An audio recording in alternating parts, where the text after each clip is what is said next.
Hello guys, അപ്പോൾ ഇനി നമ്മൾ പണ്ടത്തെ റൂമിലേക്ക് തന്നെ ഷിഫ്റ്റ് ആകാൻ പോവാണ്. അപ്പോൾ നമ്മൾ ഇതൊരു 6 മാസത്തൊക്കെ ഒരാൾക്ക് കൊടുത്തതായിരുന്നു. കിട്ടിയപ്പോൾ ഇങ്ങനെയാണ് ഗൈസ് നമ്മളെ കോലം.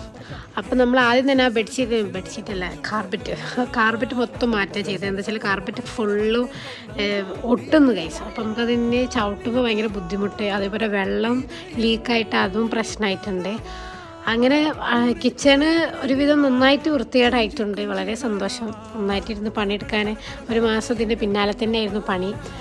പിന്നെ ഏറ്റവും കൂടുതൽ പണിയെടുത്ത സ്ഥലമാണ് നമ്മളെ ബാത്റൂം. അപ്പോൾ അതിൻ്റെ വേറെ തന്നെ വീഡിയോ ഇടാം. പിന്നെ അടുക്കളയിൽ എന്താ പെട്ടെന്ന് കയറാനേ പറ്റാത്തൊരു സ്മെല്ല് എന്താണെന്ന് ഇപ്പോൾ മനസ്സിലായി ഗൈസ്. നമ്മൾ ഈ ലീക്കായിട്ട് ഫുഡിൻ്റെ വേസ്റ്റൊക്കെ പുറത്തേക്ക് തന്നെ വന്നിട്ട് കാർപ്പറ്റിൻ്റെ അടിയിൽ ഫുള്ള് ഫുഡിൻ്റെ വേസ്റ്റ് ചെയ്യണം.